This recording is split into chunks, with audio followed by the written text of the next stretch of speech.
Imagine you're a trader in a dusty 7th century marketplace. For centuries, your people, the Arabs, have been the world's ultimate middlemen.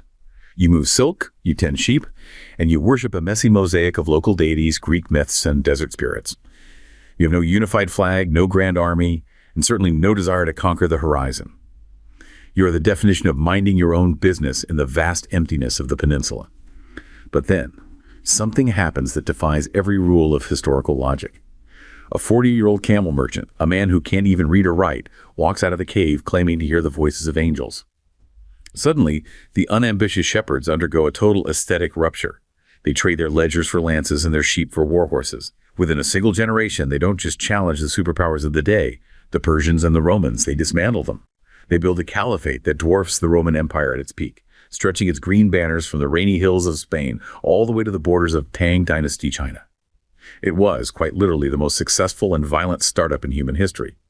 Yet here's the paradox. The same group of people who once translated Aristotle and pioneered algebra while Europe was in the dark now finds itself at a strange crossroads. When you look at the Arab Spring or the modern chaos of the Middle East, you see a civilization still haunted by that 7th century spark. The very religious zeal that once made them the masters of the medieval world now appears to be the one thing preventing them from entering the modern one. How did a group of unremarkable desert merchants become the world's most formidable conquerors overnight? And why has the formula for their greatest ancient victory become the blueprint for their modern struggle? Today, we peel back the mask to see the true face of the Arab world. That's a powerful way to start. And that phrase, aesthetic rupture, really captures something essential. But, this startup analogy, while it's catchy, it's something we probably need to unpack a little. I was thinking the same thing. It makes it sound almost clean, like a business plan. And my first thought was, okay, this picture of unambitious shepherds who just suddenly flip a switch and conquer the world, it feels a bit too simple. It's a bit of a myth, actually. A useful myth, but a myth nonetheless. You don't just go from zero to defeating the Byzantine and Sasanid empires. Right. There has to be something else going on, some kind of latent potential or an existing skill set that just gets unlocked. Exactly. And to find it, you have to look at the world before 610 AD. The Arabian Peninsula wasn't this isolated sandbox. It was, for centuries, the strategic buffer zone between the two global superpowers of the day. The Eastern Romans, or Byzantines, and the Sassanid Persians. Right. And they weren't just ignoring the Arabs, they were actively using them. Think of it like a proxy battleground. Both empires sponsored client kingdoms on their borders. So like buffer states. Buffer states, but also recruiting grounds. The Byzantines had the Sassanids, the Persians had the Lakhmids. These were powerful Arab kingdoms, and their entire purpose was to fight each other on behalf of their patrons. So they were essentially being trained in Roman and Persian military tactics for generations. For generations. They were getting paid to learn how a Roman legion maneuvered, how to counter heavy cavalry, how Persian archers operated. They were effectively mercenaries learning from the best. So the idea that they were just shepherds is a bit misleading. Many of them were battle-hardened veterans. Okay, so the military skill is there. It's just fragmented. They're fighting for other people's flags and I assume fighting each other. Constantly. This is the era Islamic tradition calls the Jahiliyyah, the age of ignorance. And politically, it was an age of almost total fragmentation. Your loyalty wasn't to a state or a nation. It was to your clan, your tribe. And the rule of law was? The blood feud, the vendetta. If someone from the Banu Hashim clan killed someone from the Banu Umayyah clan, you didn't go to court. The Banu Umayyah would then kill someone from Banu Hashim. And it would just spiral. It would spiral for decades. There were famous wars that lasted 40 years over a single camel.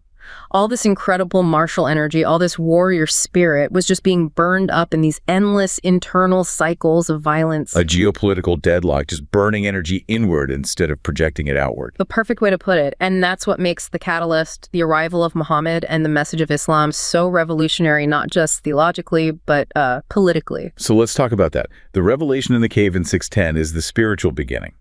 But the political beginning, the startup, getting its Series A funding, so to speak, is the move to Medina in 622, the Hijra. Because it's in Medina that this spiritual message gets translated into a political and social structure. When Muhammad arrives, he finds a city of warring Jewish and Arab tribes. And one of the first things he does is draft a document. The Constitution of Medina. Exactly. And this document is It's a work of political genius. It doesn't erase tribal identity. It doesn't say you are no longer from the Oz tribe. Instead, it creates a new, higher layer of identity. It says, whatever your tribe, you are now part of the Ummah. The community of believers. The community of believers. Wow. And it explicitly states that an attack on one member of the Ummah is an attack on all. And crucially, a crime committed by a Muslim against another Muslim is not a tribal matter anymore. It's a crime against God and the state. So it breaks the blood feud. It shatters it. In one stroke, you take all that energy that was being wasted on internal conflict, you bottle it up, and you give it a single, unified direction. That is the aesthetic rupture. All those swords that were pointed at each other suddenly turn outward. Unity is a force multiplier. But I'm still stuck on the sheer David versus Goliath nature of this. The Byzantine and Sasanid empires were these ancient, massive institutions. They had logistics, supply chains, siege engineers, centuries of institutional knowledge. The newly unified Arabs had camels and a new sense of purpose. How does the military math actually work? The math works because, first, those two Goliaths had just finished beating each other senseless. They'd been fighting a war for nearly 30 years. The Byzantine-Sasanid War of 602 to 628. Right. It was one of the most devastating wars of antiquity. They were both financially bankrupt and militarily exhausted. Their border provinces were in ruins, so the Arabs weren't attacking empires at their peak. They were attacking two giants who were already staggering. So timing was a huge factor. The opportunity was there. A huge factor. But you still have to have the tools to exploit that opportunity. And this is where we need to talk about specific tactics. Let's look at the Battle of Yarmouk in 636. This is the decisive battle that shatters Byzantine power in Syria. Set the scene for us. What did it look like? You have a massive Byzantine army, maybe 80,000, 100,000 strong. The numbers are debated, but they massively outnumbered the Arabs. It's a multi-ethnic imperial army, Greeks, Slavs, Armenians, Christian Arabs, and they have their trump card, the cataphracts. The heavy cavalry, basically medieval tanks. Exactly.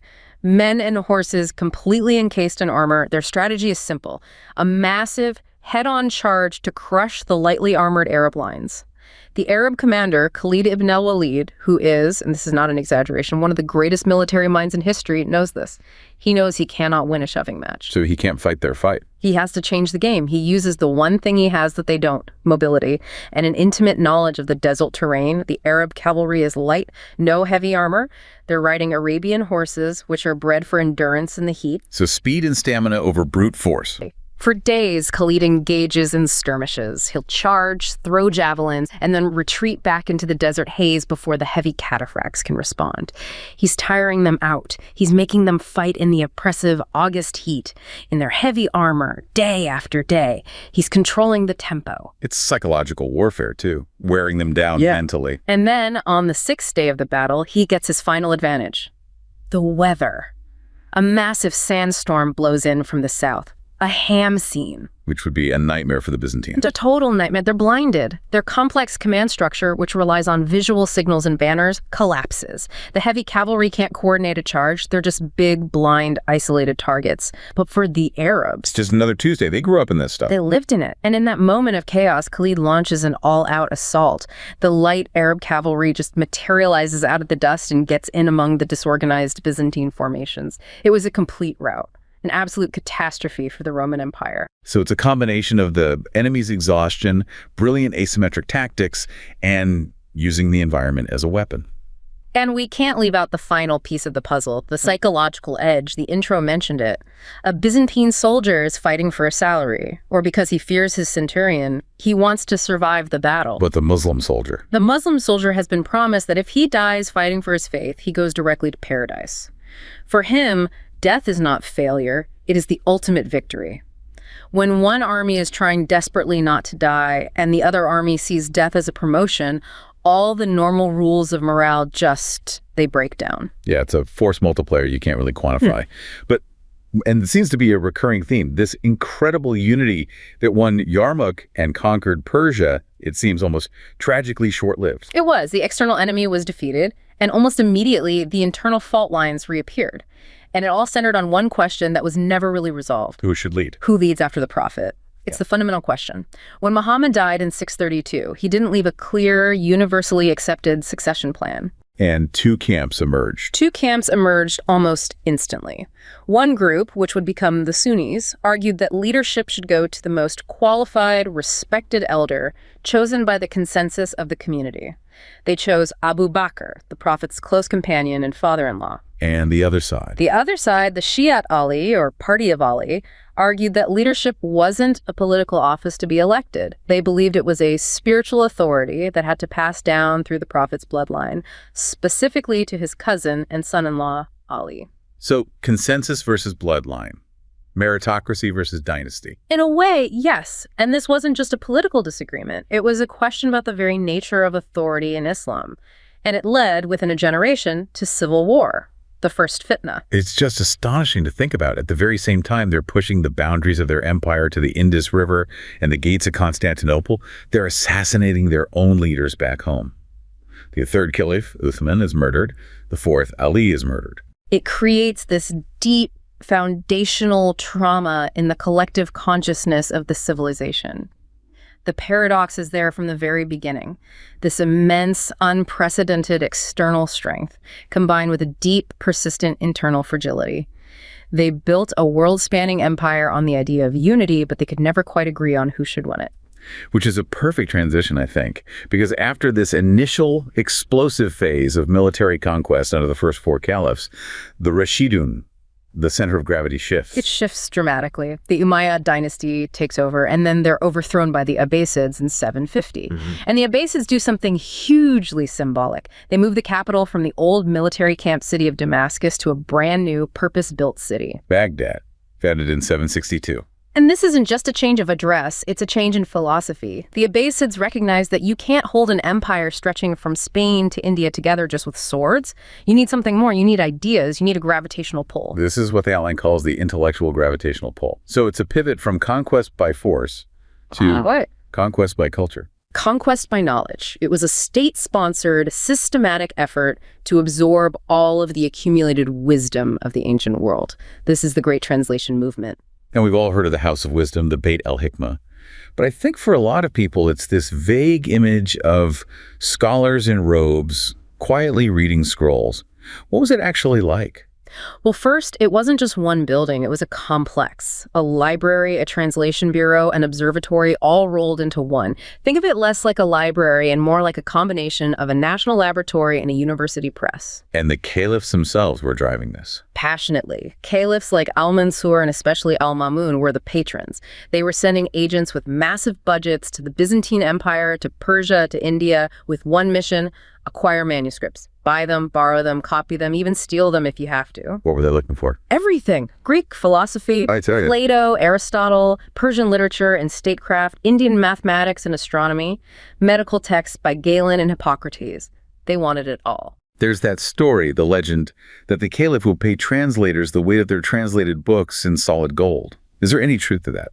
It is probably a romantic exaggeration, but it captures the spirit of the age. Translators were celebrities. They were some of the highest paid people in the empire. A skilled translator like Hunayn ibn Ishaq, who was a Nestorian Christian, was treated like a superstar because the state understood that knowledge was power. Well, what was the motivation? Was it just pure intellectual curiosity? Or was there a geopolitical angle to this? There was a huge geopolitical angle. This is the point that's often missed. By translating Aristotle, the Abbasids were making a statement. They were saying, we are the true heirs of classical civilization, not you Byzantines in Constantinople who have this heritage but have let it languish, who treat philosophy as heresy. So it was a form of cultural one-upmanship. It was cultural hegemony. It was information dominance. They were saying the center of the world intellectually is no longer Athens or Rome. It is Baghdad. This brings me to another key point. The Western narrative often frames this as the Arabs preserving Greek knowledge, as if they were just passive custodians, putting these books on a shelf until Europe was ready for the Renaissance. And that narrative is just.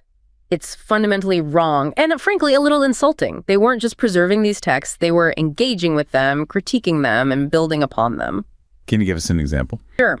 Take Ptolemy, the great Greek astronomer. His model of the universe, with the Earth at the center, was the gold standard for 1,000 years.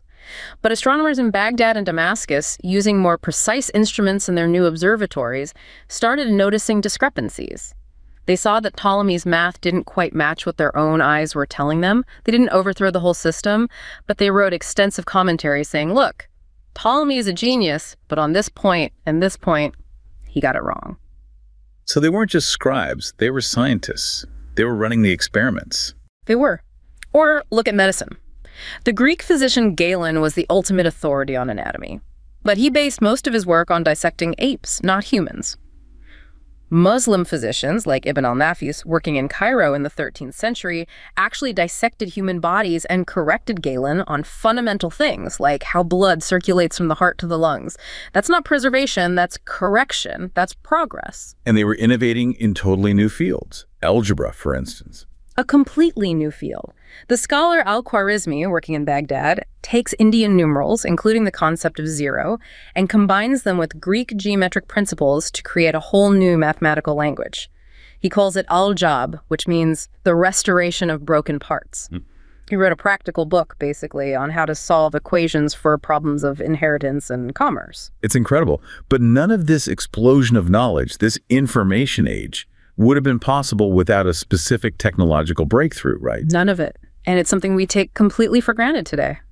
Paper. It seems so mundane. Paper. How can that be a revolutionary technology? Because think about what came before. In Europe, they were writing on parchment, which is treated animal skin. To produce a single large book, like a Bible, you might need the skins of an entire flock of sheep. It was astronomically expensive. Books were rare, luxury items. And in the Middle East, it was papyrus. Papyrus, which was a bit cheaper, but it was brittle and didn't last well in damp climates. The whole supply was controlled by Egypt. But then, in 751, at the Battle of Talis, way out on the border with modern-day Kyrgyzstan, the Abbasid army defeated a Chinese Tang dynasty army. And they captured some prisoners. They captured prisoners who knew a secret the Chinese had kept for centuries, how to make paper from linen, rags, and hemp. And the Abbasids immediately saw the potential. Immediately. They brought these artisans back to Samarkand and Baghdad and set up the first paper mills outside of China. And suddenly, the medium for transmitting knowledge became cheap. It became abundant. What did that actually mean for the average person? It meant that a merchant could afford to keep detailed ledgers. A government official could create duplicates of records. A scholar could write a rough draft, make mistakes, and not feel like he was bankrupting himself. By the 9th century, Baghdad had a whole district, the stationer's market, with over 100 shops selling nothing but paper and books. It's the birth of a knowledge economy. It's the internet of its day. It's a perfect parallel. It dramatically lowered the cost and increased the speed of information transfer. You simply cannot have the scientific golden age without the paper revolution that enabled it. So let's take that idea and move to the next stage. The outline talks about science's physical strength. It's not just about abstract ideas or philosophy anymore. It's about applying this knowledge in ways that give you a real, tangible advantage in the physical world. Exactly. It's the difference between knowing philosophy and being able to build a better aqueduct. And a perfect example of this is the astrolabe. I've seen pictures of them. They're beautiful brass objects, very intricate. But to the modern eye, it's hard to tell what it's for. It looks like a kind of complex pocket watch. Think of it as an analog computer. A mechanical model of the universe that you can hold in your hand. It has a fixed plate engraved with a map of the sky from your latitude and a rotating overlay, the REIT, that shows the positions of the brightest stars. And how would you use it? You'd hold it up, and using a sighting rule called an alidade, you'd measure the altitude of the sun or a known star above the horizon. Then you'd rotate the REIT to match that observation. And just by doing that, the device could tell you the time of day or night with remarkable accuracy. It could tell you your latitude. It could predict when the sun would rise or set. A medieval smartphone, basically, with a celestial GPS app. That's not a bad way to think about it. But here's the crucial part. The primary driver for perfecting the astrolabe wasn't just for navigation on the seas, though it was great for that. The real driver was religious. So, Islam has very specific requirements of time and space. You have to pray 5 times a day, and those times are determined by the position of the sun. Fajr at dawn, Dhuhr at midday, and so on. If you're a merchant in a caravan in the middle of the Sahara, how do you know when midday is? You use your astrolabe. okay, that makes sense for time. What about space? You have to pray facing a single specific point on Earth, the Kaaba in Mecca. This direction is called the Qibla. Now, if you're in Baghdad, Mecca is pretty much due south. Easy. But what if you're in Cordoba, in Spain? Oh, right, you're on a curved Earth. It's not a straight line on a flat map. It's a complex problem in spherical trigonometry, and Muslim mathematicians had to invent new mathematical tools to solve it. So this religious need to know the time and direction for prayer from anywhere in the known world drove the development of advanced mathematics and astronomy. So faith and reason weren't in conflict. Faith was the engine driving scientific inquiry. For centuries, they were two sides of the same coin. The science served the faith, and the faith provided the questions and the funding for the science. And the practical side effect of being able to calculate the Qibla from Spain was that you could also navigate a ship with incredible precision across the Indian Ocean. It created the logistical backbone for a global trade network. This also gets into cartography, into map making. And there's this amazing story about a Christian king in Sicily hiring an Arab geographer. Yes, Al-Idrisi and King Roger II. It's such a fantastic story because it just cuts through all the simple narratives of a clash of civilizations. So what happened? You have Roger II, who is this Norman king in Sicily. He's a Christian, the grandson of Viking adventurers. But his kingdom is a melting pot of Greeks, Lombards, Jews, and a huge number of Arabs and Muslims who stayed after the Norman conquest. Roger was a pragmatist. He wanted the best of everything. He wanted to create the most modern, efficient state in Europe. And for that, he needed a good map. He needed the best map. And in the 12th century, the best map makers and geographers were in the Islamic world. So he invites the most famous geographer of the age, Al-Idrisi, from North Africa to his court in Palermo. And Al-Idrisi agrees to work for a Christian king. He does. And for 15 years, they collaborate on this monumental project. They set up a commission. They would interview every sailor, every merchant, every pilgrim who passed through the bustling ports of Sicily. They'd ask them, what's the distance from this city to that city? Is there a river here, a mountain there? They were crowdsourcing data. They were crowdsourcing geographic data in the 12th century. And Al-Idrisi was incredibly rigorous. If he got conflicting reports from different travelers, he would discard the information as unreliable. And the final result was the Tabula Rogeriana, the map of Roger. Yes, engraved on a massive silver disc, though the original is lost. But the book that went with it, the Book of Roger, survives. And it was, without question, the most accurate and comprehensive map of the world produced for over 300 years. It showed the world from England to Korea. What does that tell you? That even the enemies of the Islamic world Had to admit that if you wanted to understand the physical reality of the planet, you had to ask the Arabs. Their knowledge of geography, astronomy, mathematics, it was the global gold standard that is physical strength. It's not just about armies. It's about owning the data. It's about defining the world. So we have this incredible peak, military, intellectual, scientific, economic dominance. But all peaks eventually lead to a decline. The outline points to a specific catastrophic event: the Mongol invasion and the sacking of Baghdad in 1258. It's a date that lives in infamy in the Muslim world. The armies of Hulagu Khan, a grandson of Genghis, arrived at the gates of the capital of the Caliphate. And the city was destroyed. Utterly. For a week, the city was sacked. Hundreds of thousands were killed, and the great libraries, including what was left of the House of Wisdom, were destroyed. The story goes that they threw so many books into the Tigris River that the water ran black with ink. It's a devastating image. But I have to ask the hard question. One city being sacked, however terrible, doesn't usually kill a civilization. Rome was sacked multiple times. Germany and Japan were flattened in World War II and bounced back to become economic powerhouses within a generation. Why was the fall of Baghdad so permanent? Why didn't they bounce back? That is probably the most difficult and debated question in this entire history, and there isn't one simple answer. Part of it is the sheer scale of the destruction.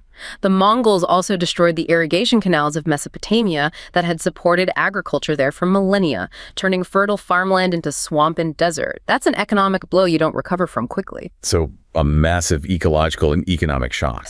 But there was also, I think, a deeper psychological shock. For 500 years, Baghdad had been the center of the world. It was the city of caliphs. It was seen as invincible. Its fall seemed to suggest that something had gone profoundly wrong. That God had abandoned them. Or, as a growing conservative theological movement had been arguing for some time, that they had abandoned God. An argument started to gain traction that all of this focus on Greek philosophy, on reason, on foreign sciences, was a kind of heresy. that it had made them weak, that the cure wasn't more knowledge, but a return to a purer, more original form of the faith. So the spark that had ignited the whole thing began to turn inward, to become a fire of purification rather than expansion. In a sense, yes. The intellectual confidence was shattered. There was a turn toward conservatism, toward tradition, and away from the kind of open, critical inquiry that had defined the Golden Age. But the story doesn't end there, of course. The Arab world is then incorporated into other empires. Right. It's crucial to remember this missing middle.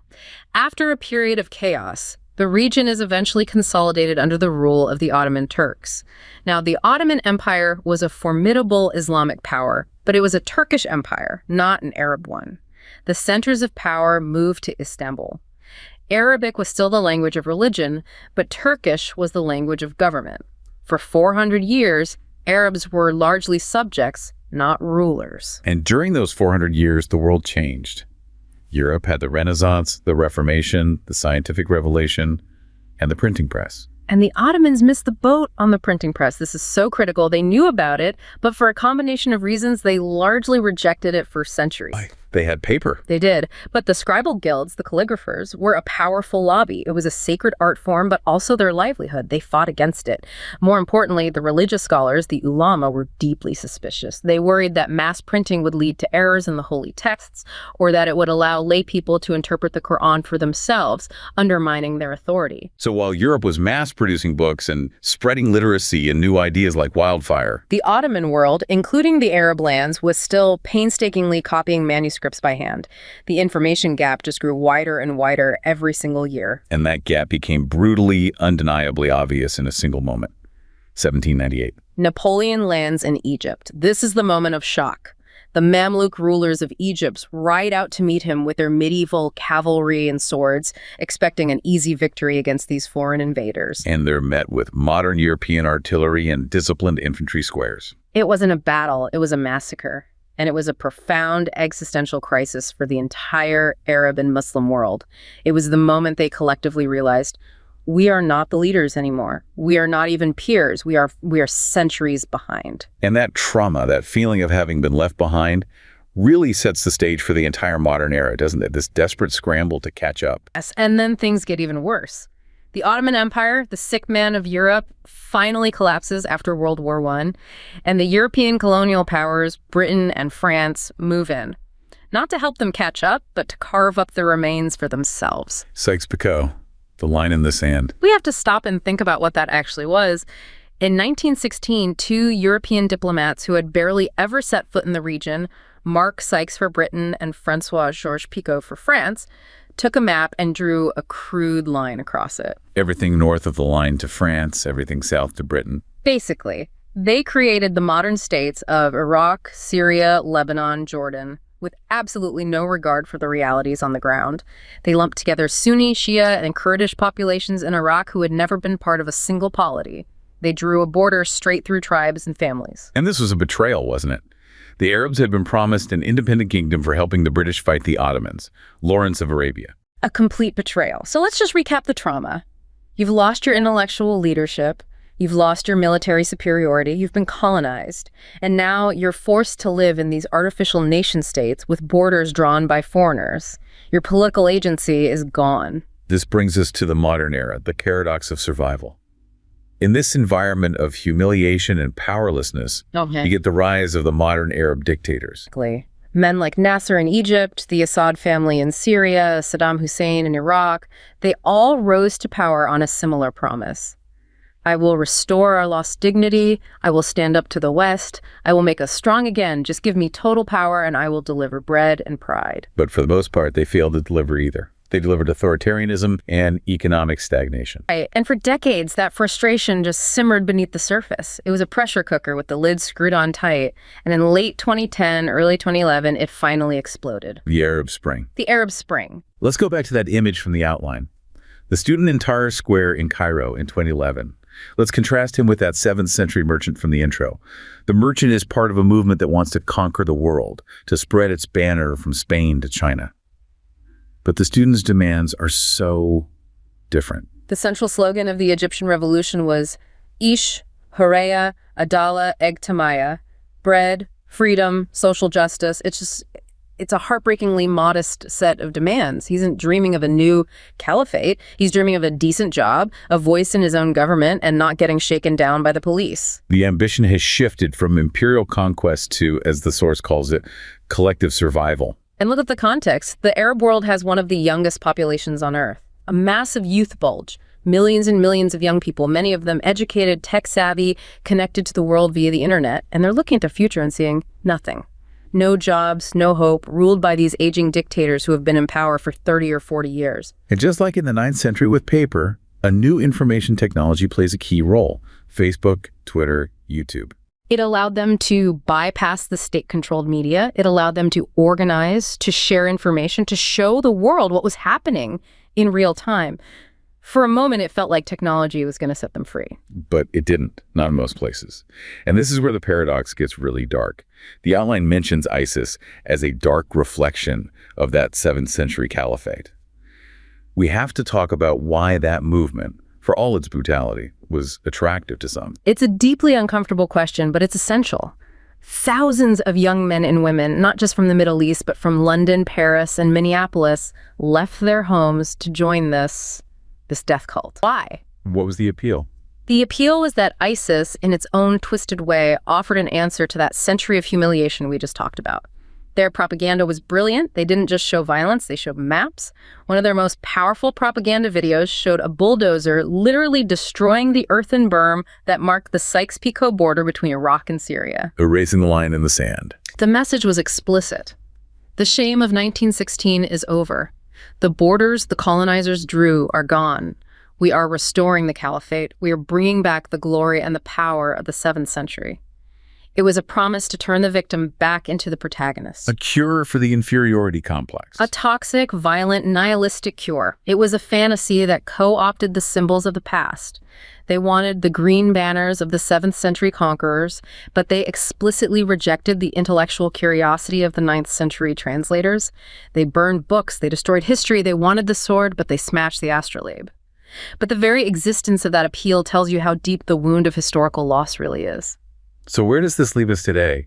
We've traced this incredible epic arc, from the rupture in the desert to the heights of Baghdad, through the long, slow decline and into the chaotic present.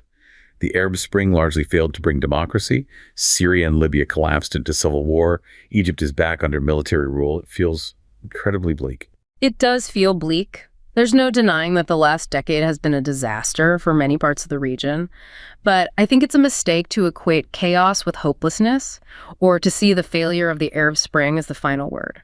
Because the underlying conditions that caused it haven't gone away. The youth bulge is still there. The economic problems are still there. And the desire for dignity, that core demand, is still there. The Arab Spring proved that these populations are not passive anymore. The barrier of fear was broken, and you can't easily rebuild that. So you see resilience as the main takeaway. I do. This civilization has survived the Mongols, the Crusades, centuries of Ottoman rule, European colonialism, and Cold War dictators. The fact that there is still a coherent Arab culture bound by a shared language and a shared heritage it's remarkable. It's interesting. We started with the idea of unambitious shepherds, which we found to be false. But maybe the nature of the ambition has just changed. It's no longer an outward ambition to conquer territory. It's an inward ambition to conquer the legacies of their own history and find a political model that works. I think that's exactly right. The fundamental challenge for the Arab world in the 21st century is synthesis. How do you synthesize this incredibly rich, powerful heritage with the demands of modernity? How do you create states that are both authentically Arab and Muslim, and also pluralistic, democratic, and innovative? It's like the outline of the Golden Age proves that it's possible.